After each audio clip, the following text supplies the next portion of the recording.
Simula nung dumating ka dito, nanlamig na siya sa akin. Baka naman kasi kulang yung alindog mo para mahumaling siya sa'yo. Akala mo ba ikaw na marunong manampal? Ako din. Rodney Santos ang pangalan niya. Dati siyang construction worker, messenger at janitor. Pamilya sa akin, Roman. Kilala mo ang kumitong sa anak natin? Pinaghihinalaan mo ba ako nakipagsabwatan ako kay Roddy para kidnapin si Elisa? Bakit?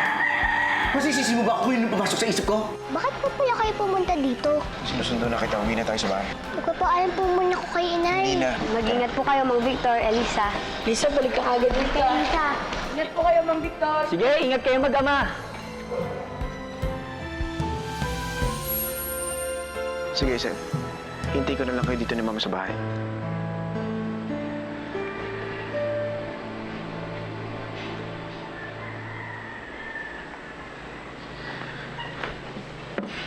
Nak? Nak? Bakit ka malungkot? May problema ka ba? Namimiss ko lang po yung bahay namin. Pwede po tayo uuwi doon. Anak, di ba kakauwi mo lang dito? Gusto mo na agad bumalik doon? Ayaw mo na ba dito? Ayaw mo na makasama ang tatay? Gusto pa rin naman po. Pero kapag po umalis kami sa bahay ko, naalala ko po si Inay. Siguro po nilulungkot po siya tuwing gabi. Kasi po mag-isa lang po siya. Anak, usapan na kapag ng nanay mo. Kaya dito ka muna sa akin. Pero hindi pa ba pwedeng dito po na siya tumira? Tulad po nung isang araw, para po hindi na po kayo hati sa akin. Di naman po kayo nagkakaaway, di ba? Mabait pa talaga ang nanay mo. Opo, kasi po, tuwing di na po ako kinukuha, kami pa lang pong dalawa. Kaya po wala po akong hindi po alam sa kanya. Kahit kailan ba, hindi ka niya ginawa ng masama? Hindi ka niya sinaktan? Dati po, sinigawan niyo na po ako. Pero, yun na po yun. Ang bait nga po ni Inay, kasi po kahit po marami na po siyang sugat sa kamay, naglalaba po rin po siya para na po pambilip lang po kami ng pagkain. Tapos po, okay lang po sa kanya kahit di po siya kumain. Basta po, meron po akong bago sa school. Ganun po kabait si Inay.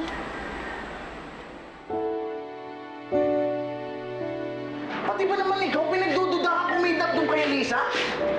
Eh di sana kung ginawa mo yun, eh di mayaman na tayo ngayon doon sa nakuha mo ransom. Hindi ko talaga alam dyan kay Victor. Porque kilala ko yung kidnapper. Ang bilis-bilis niya akong iugnay doon sa krimen. Hindi biro yung paratang niya sa akin. Kagatin nga lang naisip ko yung anak ko na tataranta na ako makidap pa kaya. Grabe naman yung paratang niya.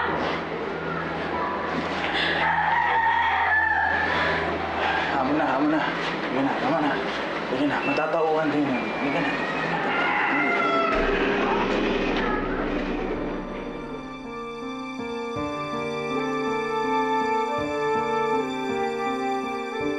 Eh kaya pala ayaw makipag-usap ni Dolores sa mga polis. Dahil sangkot siya sa pagkawala ni Elisa. Hindi ko alam. Baka coincidence na kilala niya mga kidnapper. Hindi ko rin kasi maiisip. Nagagawin niya yun sa anak namin dahil mahal na mahal niya si Elisa. Victor, people do terrible things kapag gutom sila. So I wouldn't put it past Dolores to do that. Pwede niyong gamitin ang apo ko para lang magkalaman ng tiyan niya. Eh bakit naman niya gagawin yun? Bakit pa siya gagawa ng kwento na ipakidnap ang anak niya? Eh pwede naman niya ako perahan. Hindi natin alam. We don't think like her. So if I were you, tawagan mo na yung mga pulis at sabihin mo meron tayong ebidensya pointing to Dolores na part siya ng kidnapping. Eh, paano kung mali tayo? Paano kung hindi talaga siya yung dumukot kay Elisa? Paano natin malalaman kung hindi mo siya pa iimbestigahan? Dahil wala tayong sapat na ebidensya labang kay Dolores. Paano kung kilala na talaga ni Rodney? Ano na lang kahiyan idudulot sa buhay niya nito? Bakit pakiramdam ko, Victor, na alalang-alala ka kay Dolores? Dahil ina pa rin siya ng anak ko. Yun lang ba yun? Bakit? Ano pa banda nila yung bukod doon? I don't know. Baka kaya ka nag-aalala dahil may nararamdaman ka ba para sa kanya?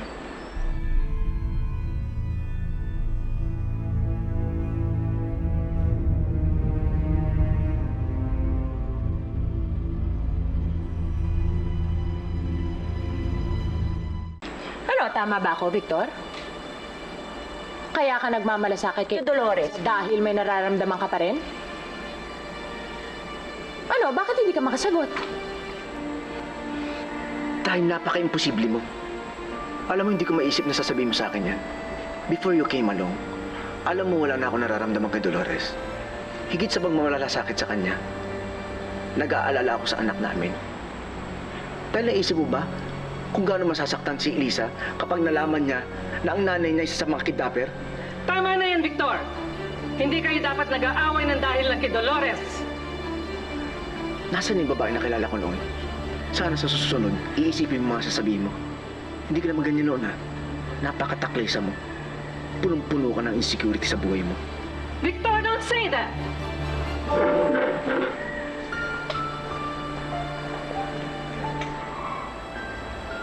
Isel. Isel, I'm so sorry.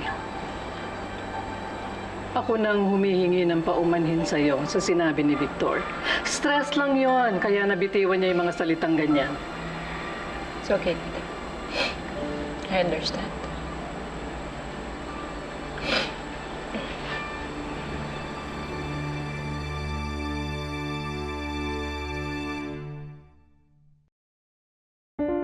Tinakot lang kayo ng mga yon para hindi na kayo makapagtulungan sa mga pulis. Eh bakit kasi hindi na lang kayo sumunod sa gusto nila? Kayo rin baka magkatotoo yung panaginip nito. Victor, may punto si Flora. Victor, nakikiusap ako. Sundin na lang kaya natin yung gusto nila. Sunduin na natin si Elisa. Dolores, kanina ka ba baligintay? Hindi naman. Halika na, pinapatawag tayo ni Mama eh. Gusto tayo makausap. Rodney, pasensya na. May asikasuhin pa ako. Sige. Ang bait nga po ni Inay kasi po kahit po marami na po siyang sugat sa kamay, naglalaba po rin po siya para lang po pambili lang po kami ng pagkain. Tapos po, okay lang po sa kanya kahit di po siya kumain. Basta po, meron po akong bago sa school. Ganun po kabait si Inay.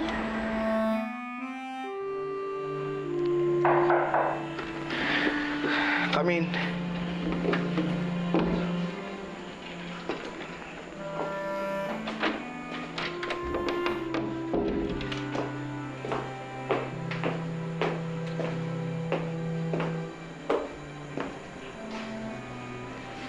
Sabi ni Tita, nag-away daw kayo ni Izel kanina. Is that true? Meron lang kami hindi pinagkasunduan tungkol sa kaso ni Elisa. Kinukumbinsi niya ako na isumbong si Dolores na may kinalaman sa pagkawala ni Elisa. Bakit naman niya ipipilit yon? May ebidensya ba kayo laban sa kanya? Actually, kilala ni Dolores yung dumukot kay Elisa. Magkaklase sila. Nakita ko sila noon mga panahon na nawawala si Elisa, magkausap sila. Wait. Teka lang nga. So, are you sure na magkaklase lang talaga sila ni Dolores? Yun sabi niya. Tagal na sila hindi nagkikita.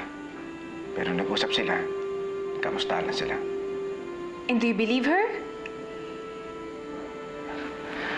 Alam mo, hindi ko na alam eh. Kasi gulong-gulo na isip ko. Hindi ko na alam. Hindi ko alam kung may kinalaman ba talaga si Dolores sa pagkawala ng anak ko. Lalo na pag iniisip ko na may ugnayan siya dun sa mga kidnappers. Hindi mo malis sa isip ko na baka may kinalaman siya sa krimen. Victor, you know what? Why don't you leave the investigation to the authorities? Call the police. Baka kailangan mo nang humingi ng tulong sa kanila para matapos na yung gumugulo sa isip mo.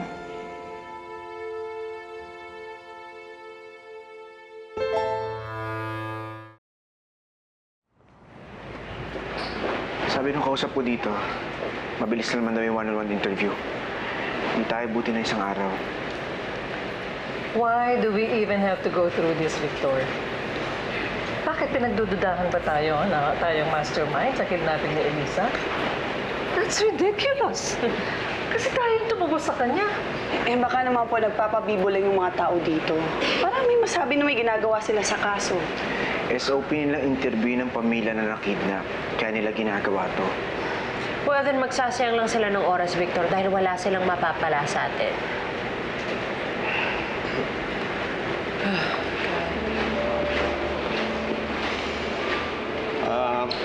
Magandang araw po sa inyo. Sir, magandang umaga. Mr. Bison, Yes, sir. Agent Roque. Agent Velarde. Sir. Pwede na pa tayong mag-umpisa sa interview. Yes, sir. Sir, okay lang ba kami muna ng anak ko muna yung interview? Oh, sure. Let's go. Mama, excuse. Anak, halika na. Ayan. Saan po tayo, sir?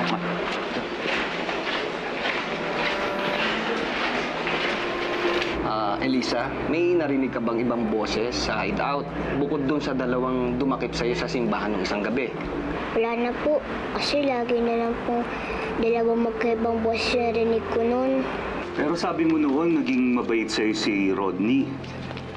Elisa, sa palagay mo ba, pinaalagaan ka nung mastermind ng nagpa-kidnap sa'yo? Siguro po. Kasi po, kahit kailan din niya po ako sinaktan, pinapakain niya pa nga po ako eh. Tsaka tatanggalan niya po ako ng tali sa kamay. Ganun ba? May idea ka ba kung sino nagpa-kidnap sa'yo? Hindi ko po alam. Kasi po, alam ko lang po si Kuya Rex at Kuya Rodney. Anak, wala ka ba ibang narinig ng pangalan ng boss nila? Lagi lang po ako nakaiwalay sa kanila, kaya hindi ko po naririnig yung pinag-uusapan nila. Oo, inaamin ko. Hindi ako masyadong malapit dun sa bata. For several years, kaming dalawa lang na anak ko magkasama, kaya naturalmente, naninibago ako dahil may apo na ako ngayon. My son loves her so much, at apo ko pa rin siya. Hindi naman siguro ako maglalabas ng milyones para lang mabawi siya, hindi ba? Ibig sabihin nun, gusto ko na nandun siya sa buhay naming mag-ina. Ever since na dumating ng Elisang yan, gumulo na ang buhay ng mga Guison. Kahit nga ako nakagalit nga doon paminsan eh. Ang ingay-ingay kasi, nakakarindi. Ang tinis pa naman ng boses. Napakaingay ng batang yun. Syempre, boss ko yung mga yun eh. So, takot ko lang, di ba, kapag may nagawa ako masama sa batang yun. You know, I don't know why I'm part of this investigation. I'm rich.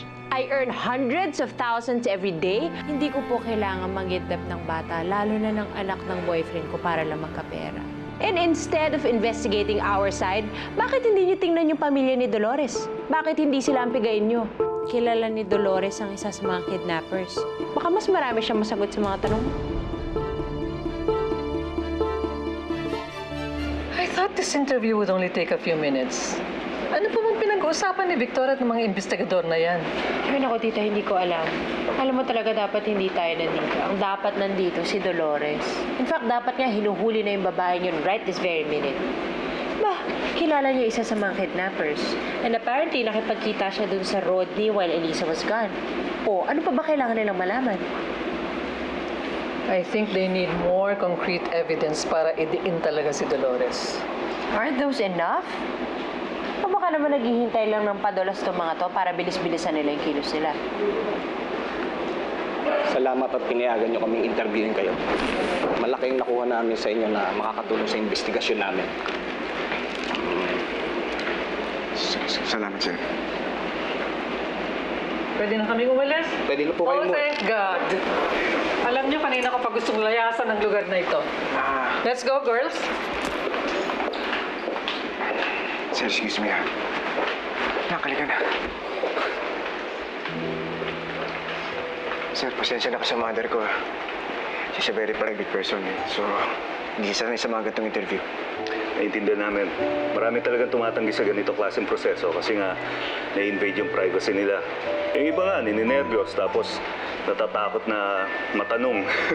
So, well, wala naman kami dapat ikitakot, eh. Dahil wala naman kami tinatago. After nyo kami interview, malalaman nyo naman kung ano totoo. Sa totoo lang, pareho kami ng opinion. Wala sa inyong mastermind. Wala kaming makitang motibo na kayo ang nagpakidnap kay Elisa. Maraming salamat naman nun. Naniniwala kayo na malinis ang konsensya namin. So, sir, ano bang next step natin? May isa pang tao kaming kailangan maimbestigahan. Mukhang marami siyang dapat ipaliwanag.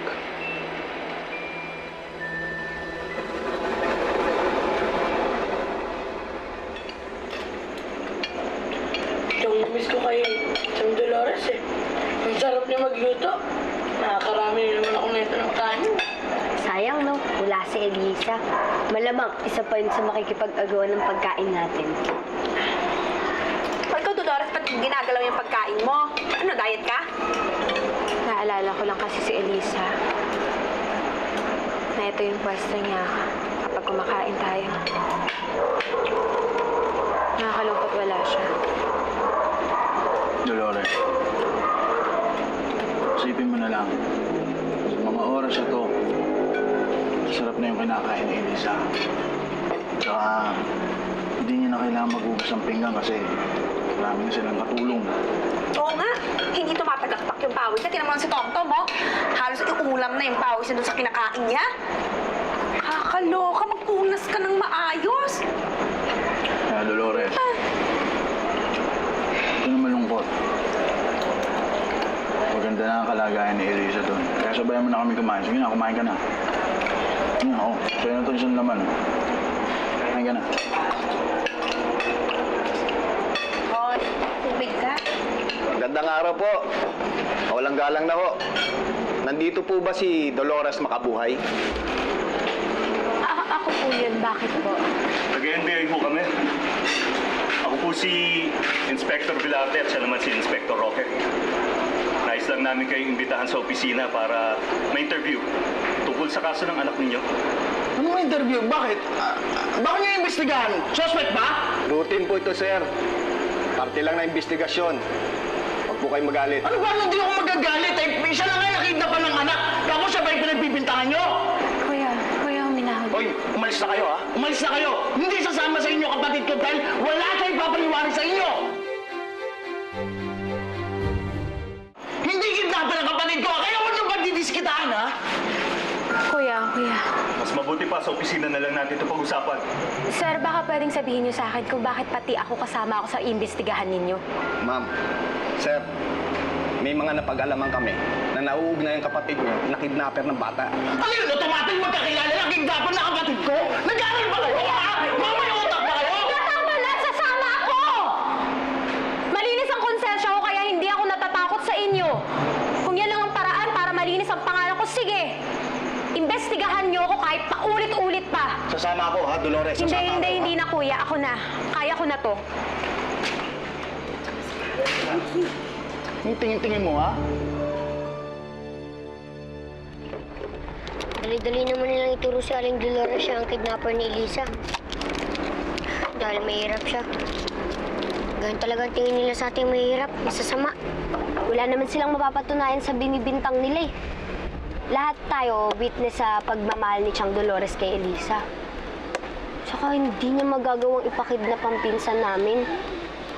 Di ba, Tom-Tom? Hoy, Tom-Tom! Narinig mo ba yung sinabi ko? Oo. Kahit puno pa ng taba yung tenga ko, talas pa rin pandinig ko, no? Eh, bakit di ka sumagot agad? Nagsasawa na kasi akong magsalita eh. Kasi puro problema na lang pinag-uusapan natin. Akala ko pagbalik ni Elisa, magiging masaya ng lahat para kay Elisa. Hindi pala. Siguro ganito na lang yung buhay natin. Malas. Wala nang igaganda. Ano ka ba? Bakit ka nawawala ng pag-asa? Hindi mo ba alam kung anong taon ngayon? 2015, bakit? It's the year of the sheep. And according to the Chinese horoscope, the sheep is the 8th son of the Chinese calendar. Kaya swerte raw ang taon na to. Maghintay lang kayo. Dadating din ang swerte sa buhay niyo. Yan ka na naman sa kalaki-laki mo eh. Dati, pinapakain mo pa ako ng kalahi ko. Dahil sabi mo, swerte. May nangyari ba? Near Miracles do happen. Just believe. One day, I know na lalapit din kayo sa akin at sasabihin nyo na tama ako. Sana nga, Tiffany. Para maging yaka rin kami katulad mo.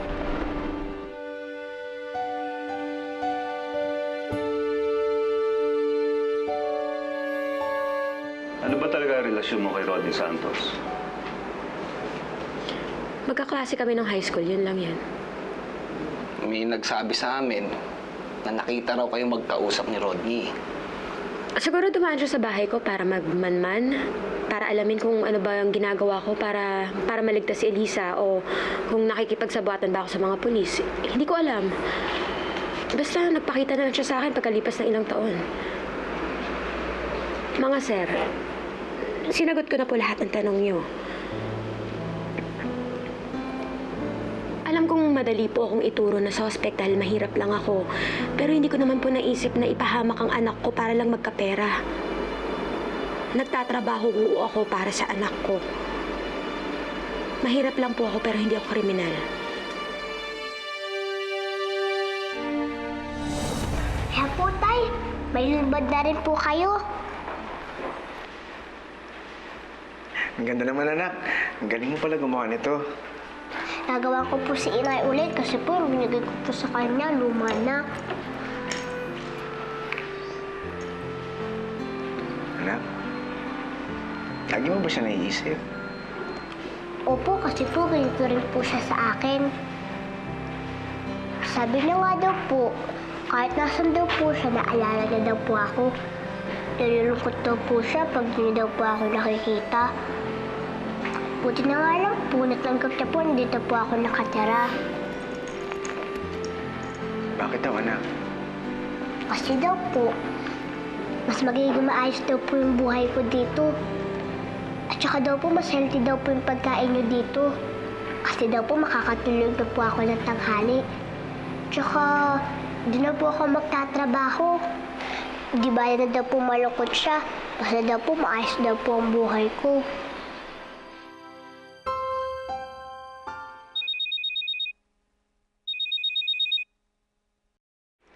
Anak, sandali lang, ha? Hello, sir? Si Investigator Vilarte to ng NBI. Nausap na namin si Dolores Makabuhay. Ano pong balita? May nakuha po ba kayong impormasyon sa kanya? Wala, sir. Talaga nagkataon lang na magkakilala sila ni Rodney. Sir, anong gagawin natin sa kanya? Pauwi na namin to dahil hindi naman namin pwedeng detain dito yan eh. Dahil wala tayong sapat na ebidensya para makasuhan siya. Sige, sir. Maraming salamat po sa inyo, ha?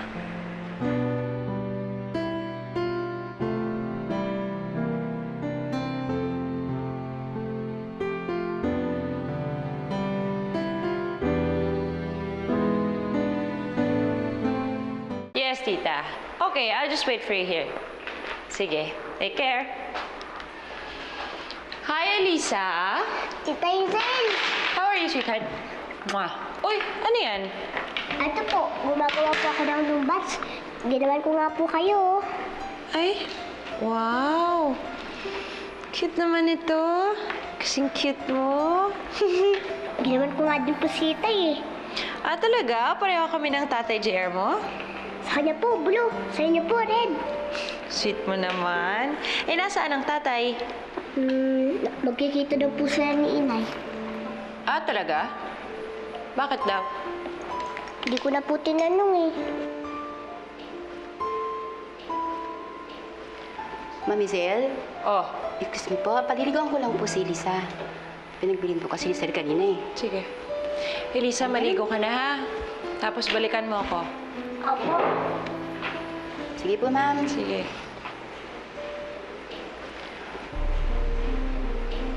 Magkikita na naman pala kayo, ha? Puwisit talaga yung Dolores na yan. Puwisit. Puwisit! Puwisit! Puwisit! Kuya, kakatapos lang ng interview. Ikakwento ko na lang sa bahay sa'yo lahat. Sige, kuya. Sir, salamat po.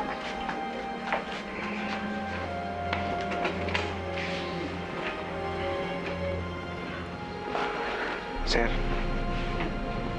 pwede ko ba makusap si Dolores kahit sandali lang? Sige. Salamat po.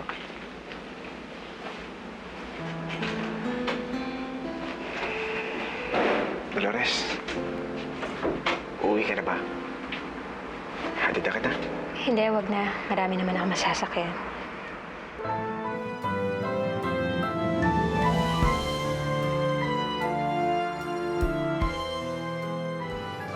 You will not believe, tita, kung sino kasama ni Victor ngayon. Sino? Who else? Dolores! Maghanda-handa na si Victor dahil buburahin ko yung kalawang na yan sa buhay niya. May nakapag-tip sa amin na kayo ang mastermind sa pangingidap sa sarili niyong anak. Ano? Hindi sa akin yung bag na yan. Ikaw pa may gawa nun? Yung naglagay ng pera dun sa cabinet ni Dolores. Alam mo, kahit na-trip ko yan si Dolores, hindi ko yan bibigyan ng pera. Ay, sinong gagawa nun? Dahil sa ginawa niya, sisiguraduhin ko na hindi na siya makakalabas sa kulungan kung nasaan siya ngayon. Po? Kaya po ang inay ko?